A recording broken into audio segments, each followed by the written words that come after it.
Hey guys. About this really cool coffee shop here in town, off the main street, and it's got a really cool aesthetic. Uh, I like coming and hanging out here, guys. I want to go into something that may be a little more esoteric. I'll share a bit of a past experience I had with you. I've shared about how my family was involved in this Freemasonry, and they were. I know my grandfather was at least 33rd, and there'd be times after their rituals, they'd sit down and they would have talks on the path, talks of truth, where my grandfather would reveal higher knowledge to my father. And I'd get a chance to overhear him speak of these things, and a lot of it was prophetic word. And he had told him something about me one time when I was a little boy. He had said that in my future, I was going to be in the land of eagles.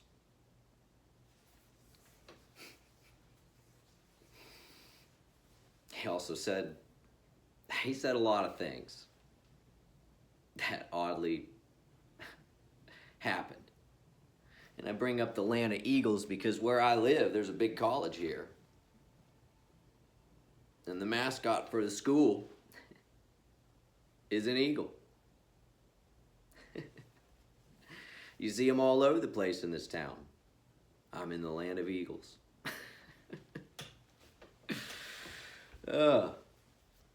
And that gave me this idea to go into a little bit of the esoteric symbology of the eagle.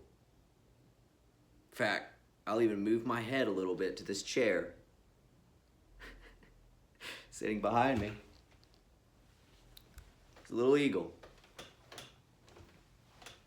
surrounded by cherubs.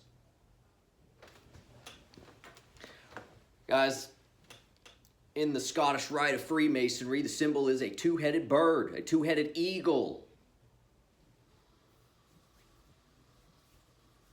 And then when you make it to the 32nd degree, a triangle appears on the top of the eagle's head with a 32. And if you can make your way up to 33, it becomes a crown.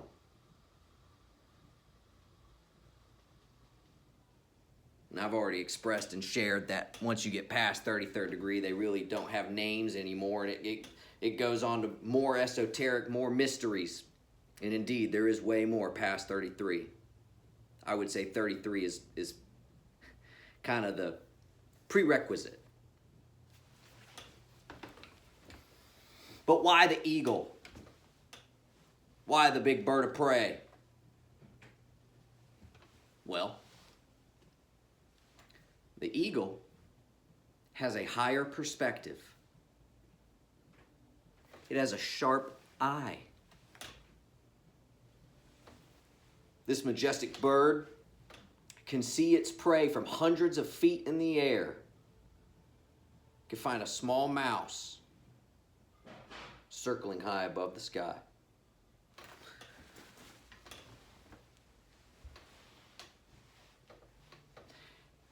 And indeed, in our life, there are times where we need to adopt this higher self, this higher perspective.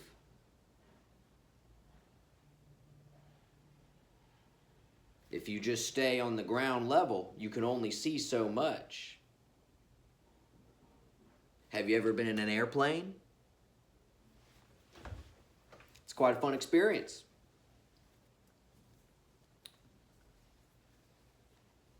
When you're high up in there, above the clouds, and you overlook the horizon, something changes. You see the ground, and it looks like a checkerboard in a way. There's many squares. I mean, they're not all squares, sometimes they're rectangles, but the point still is there.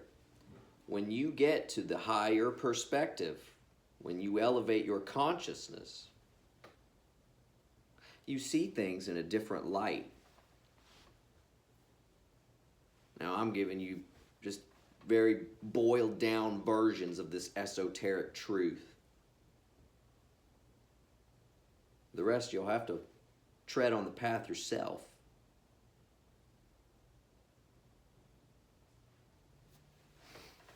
I'm going.